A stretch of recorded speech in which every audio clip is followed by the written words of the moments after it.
శరీరానికి ఎలా ఉపయోగపడతాయో తెలియజేసే ఒక చిన్న రూపం.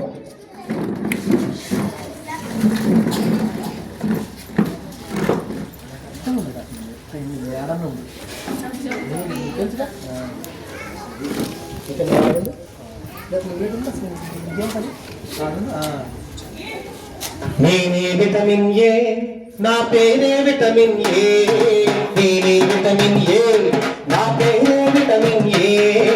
పాలల్లో, గుడ్లల్లో, క్యారెట్ దుంపల్లో. పాలల్లో, గుడ్లల్లో, క్యారెట్ దుంపల్లో. ఉంటాను నేను వీటన్నిటిలో. ఉంటాను నేను వీటన్నిటిలో. నేనే లేకపోతే వ్యాధి వస్తుంది, చీకటి వ్యాధి వస్తుంది. విటమిన్ ఏలో పాలు తినాలట, పాలు తాగాలట, గుడ్లు తినాలట, క్యారెట్ దుంపలు ఉంటాయట. తినకపోతే మనకి రేచీకటి వస్తుందట. రేచీకటి అంటే మనకి సాయంత్రం పూట అయితే కళ్ళు కనపడవట. అయ్యయ్యా దారి చెప్పండి అయ్యా, దారి చెప్పండి అయ్యా అని అడగలట. ఇది విటమిన్ ఏ లోపంతో వచ్చే జబ్బు మిత్రులారా. నేనే విటమిన్ బి, నా పేరే విటమిన్ బి. నేనే విటమిన్ బి, నా పేరే విటమిన్ బి. పప్పు ధాన్యాల్లో, దంపుడు బియ్యంలో. పప్పు ధాన్యాల్లో, దంపుడు బియ్యంలో. ఉంటాను నేను వీటన్నిటిలో. ఉంటాను నేను వీటన్నిటిలో. నేనే లేకపోతే వ్యాధి వస్తుంది, పాండపు రోగం వస్తుంది. మనం తినే ఆహారంలో పప్పు ధాన్యాలు, దంపుడు బియ్యము ఇట్లాంటి పదార్థాలు లేకపోతే మనకి పాండపు రోగం వస్తుందట. పొట్టంతా ముందుకొచ్చిపోయి ఎట్లా నడుస్తారట. ఇది విటమిన్ బి లోపంతో వచ్చే జబ్బు. ఈ జబ్బు రాకుండా ఉండాలంటే మనం తినే ఆహారంలో పప్పు ధాన్యాలు, దంపుడు బియ్యం అన్నీ ఉండాలట. నేనే విటమిన్ సి, నా పేరే విటమిన్ సి. నేనే విటమిన్ సి, నా పేరే విటమిన్ సి. నిమ్మకాయల్లో, తాజా కూరల్లో. నిమ్మకాయల్లో, తాజా కూరల్లో. ఉంటాను నేను వీటన్నిటిలో. ఉంటాను నేను వీటన్నిటిలో. నేనే లేకపోతే వ్యాధి వస్తుంది, చిగుళ్ళ వ్యాధి వస్తుంది. నిమ్మకాయలు, తాజా కూరలు, జాంకాయలు ఇలాంటివి తింటూ ఉండాలట మనం కూడా. అవి లేకపోతే నోట్లో పువ్వు వచ్చేస్తాయట, నోటి నుంచి రక్తం వస్తుందట.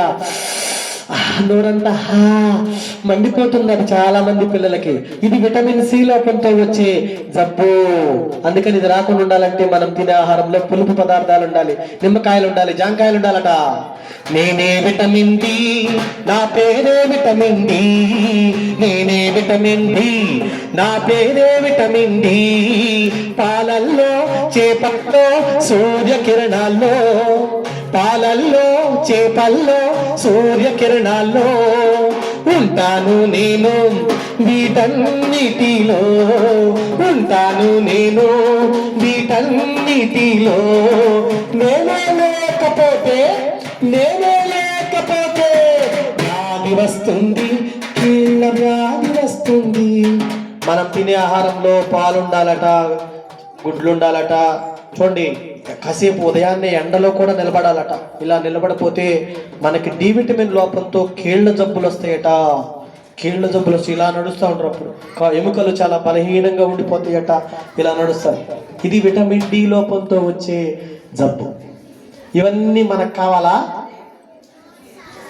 వద్దు మనకి ఇవన్నీ రాకుండా ఉండాలంటే మనం తినే ఆహారంలో ఇవన్నీ చేర్చుకోవాలా వద్దా? విటమిన్ ఏ అంటే మనము ఆకుకూరలు తినాలట, పాలుండాలట, గుడ్లుండాలట, క్యారెట్ దుంపలు ఉండాలట. ఇవన్నీ మనం తింటే మనకి రేచీకటి రాదట. తిందామా? తినాలి, అందరు తినాలి. గుర్తుపెట్టుకోండి, విటమిన్ బి అంటే పప్పు ధాన్యాలు. పప్పు మీకు మరి మెనూలో ఉందిగా. పప్పుని ఒకరోజు గోంగూర పప్పు, ఒకరోజు ఏమంటారు ఇంకా దోసకాయ పప్పు, ఇలా పప్పును కూడా తినాలట. మనం పప్పు ధాన్యాలు ఉండాలట, దంపుడు బియ్యం కూడా తినాలట. ఇది లేకపోతే మనకి పొట్ట ముందుకు వచ్చి ఉబ్బరం ఇట్లా నడుస్తాం. ఇలా చాలా మంది మన గ్రామాల్లో కనపడుతున్నారు. ఇది విటమిన్ బి లోపంతో వచ్చే జబ్బు. విటమిన్ సి, నిమ్మకాయలు, తాజా కూరలు, ఆకుకూరలు అన్నింటిలోనూ విటమిన్ సి ఉంటుందట. జాంకాయలలో విటమిన్ సి ఉంటుందట. ఇవి తినలేదనుకోండి, సుశీల నేను స్కూల్కి రాను, నాకు నోరు మంట పడుతుంది అంటారట. వచ్చిందా? నోట్లో పుళ్ళు వస్తాయి, నోరంతా మండిపోయి నాలుగు ఎర్రగా అయిపోతుంది ఆ పిల్లలకి. ఇలా రాకుండా ఉండాలంటే మనం తినే ఆహారంలో ఆకుకూరల్ని కూడా జోడించుకోవాలట. విటమిన్ డి పాలల్లో, చేపల కూర కూడా తినాలట. పాలల్లో, చేపల్లో ఉదయాన్నే వచ్చే సూర్యకిరణాల్లో విటమిన్ ఉంటుందట, డి విటమిన్. ఉదయాన్నే వచ్చే సూర్యకిరణాలు కూడా మనం తినాలా? ఎలా తినాలి? విటమిన్ డి సూర్యకిరణాలను మనం తినగలమా? ఎలా తినాలి? విటమిన్ డి మనం ఎలా తినాలి? ఎలా తినాలి మనం విటమిన్ డిని?